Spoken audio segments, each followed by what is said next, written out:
ఓం yeah కుందేందు తుషారహార ధవళ yeah శుభ్రవస్త్రాన్విత yeah వీణావరదండమండితకర yeah శ్వేత padmasana yeah బ్రహ్మాచ్యుత Shankara ప్రభృతిభిః దేవైః సదా పూజిత సా మాం పాతు సరస్వతి భగవతి నిశేషజాడ్యాపహ. సుమన్ టీవీ ప్రేక్షకులకు స్వాగతం. శ్లోక చర్వణం అనే అంశంలో చమత్కార శ్లోకాలు, సంభాషణ, సరస సంభాషణ కలిగిన శ్లోకాలు, విచిత్రమైన భావాలు కలిగినవి, జీవితానికి ఉపయుక్తమైనవి రకరకాల శ్లోకాలు ఉంటాయి. అలాంటి శ్లోకాల నుంచి ఈరోజు సరస సంభాషణ కలిగిన ఒక చమత్కార శ్లోకాన్ని చూద్దాం.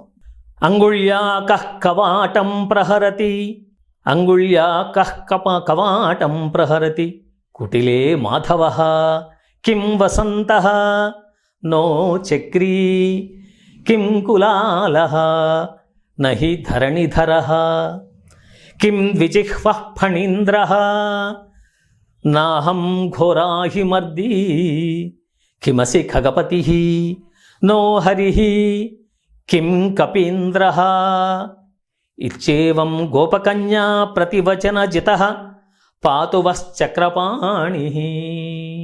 ఈ శ్లోకంలో ఒక గోపిక కృష్ణునికి మధ్యలో జరిగినటువంటి సంభాషణ, సరస సంభాషణ కవి దీంట్లో పొందుపరిచాడు. గోపిక ఇంట్లో ఉంది, తలుపేసుకొని ఉంది. కృష్ణుడు వచ్చి తలుపు తట్టాడు వేళ్లతో. అంగుళ్యా కః కవాటం ప్రహరతి, వేళ్లతో తలుపు కొడుతున్నది ఎవరు అని ప్రశ్నించింది లోపల నుంచి. కుటిలే మాధవః, ఆయన చమత్కారంగా సమాధానం చెప్పాడు. ఓ కుటిలే, వంకర బుద్ధి గలదానా, చప్పుడు విని గ్రహించాలి ఆయన ఉద్దేశంలో. ఆమె గ్రహించలేదు అని అనుకొని కుటిలే, వంకర బుద్ధి గలదా, ఇవన్నీ వక్ర సమాధానాలే ఇస్తుంటుంది ఆయనకు. అందుకే కుటిలే అని సంబోధించాడు. కుటిలే మాధవః, నేను మాధవుణ్ణి అన్నాడు. ఈ మాధవ శబ్దానికి ఇప్పుడు ప్రతిపదానికి నానార్థాలు ఉంటాయి కాబట్టి దీనికి వసంతుడు అనే మరో అర్థం కూడా ఉంది. మాధవుడు అంటే విష్ణుమూర్తి అని, మాధవుడు లక్ష్మీదేవి భర్త అని, మాధవుడు అంటే వసంతుడు అని, మాధవ మాసం అని అంటారు వసంత ఋతువును. కాబట్టి మాధవ అని ఆయన చెప్పగానే కిం వసంతః, వసంతుడవా ఏమి అని చెప్పేసి ఆమె ప్రశ్నించింది.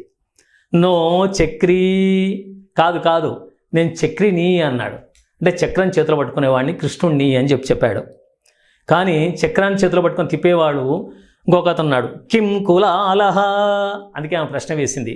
ఓహో కులాలుడివా అంది. కులాలుడు అంటే సారే చక్రం అంటారు. కుండలు చేసేవాళ్ళు కుమ్మరి ఆ చక్రం తిప్పుతూ కుండలు తయారు చేస్తాడు. కాబట్టి ఆ చక్రాన్ని తిప్పేటువంటి కులాలుడివా, కుమ్మరివా అని చెప్పేసి ప్రశ్నించింది. నహి ధరణిధరః, కాదు నేను భూమిని భరించిన వాడిని, మోసిన వాడిని, ధరణిధరః అన్నాడు. ఈ ధరణిధరుడు అంటే వరాహమూర్తి గుర్తొస్తాడు మనకు. భూమిని ఉద్ధరించి ముట్టెతో పైకి తీసుకొచ్చాడు. కాబట్టి వరాహావతారంలో ఉన్నటువంటి విష్ణువు నేను అని చెప్పేసి అన్నాడు. ధరణిధరః అనేసరికి ఈమె దానికి మళ్ళీ ఇంకో అర్థం తీసింది. క్విన్ ద్విజిహ్వః ఫణీంద్రః, ద్విజిహ్వః ఫణీంద్రః, రెండు నాలుకలు ఉన్నటువంటి ఫణిరాజువా. ఫణి అంటే సర్పం, సర్పరాజు. ఏంటి నువ్వు సర్పరాజువా అని అడిగింది. ఎందుకు సర్పరాజువా అని అడిగిందంటే భూమిని భరించేవాడిని, భూమిని మోసినవాడిని, భూమిని ధరించిన వాడిని అన్నాడు కదా. ఈ భూభారాన్నంతా వహిస్తున్నవాడు ఆదిశేషుడు. ఆదిశేషుడు పడగల మీదే భూమి నిలబడి ఉందని, భూభారాన్ని ఆయన వహిస్తున్నాడని మనకు పురాణాలు చెప్తున్నాయి. అందుకోసం ఇక్కడ ద్విజిహ్వః ఫణీంద్రః అని అడిగింది. రెండు నాలుకలు ఉన్నటువంటి నువ్వు సర్పరాజువా అని ప్రశ్నించింది. నాహం ఘోరాహిమర్దీ, ఆమె పాము అనేసరికి ఈయన చెప్పాడు. కాదు నేను ఘోర అహిమర్ది, ఘోరమైన పామును మర్దించిన వాణ్ణి, కాళీయుణ్ణి మర్దించిన వాణ్ణి అనే ఉద్దేశంతో ఆయన నేను పాములను మర్దించేవాడిని అని చెప్పాడు. పాములను మర్దించేవాడిని అనేసరికి ఇంకో అర్థం తీసింది ఆమె. పాములను మర్దించిన వాడు గరుత్మంతున్నాడు కదా, అందుకోసం ఆమె ఉంటుంది కిమసి ఖగపతిః, ఓహో నువ్వు ఖగపతివా, ఆకాశంలో ఎగిరేటువంటి గరుత్మంతుడివా అని చెప్పేసి అంది.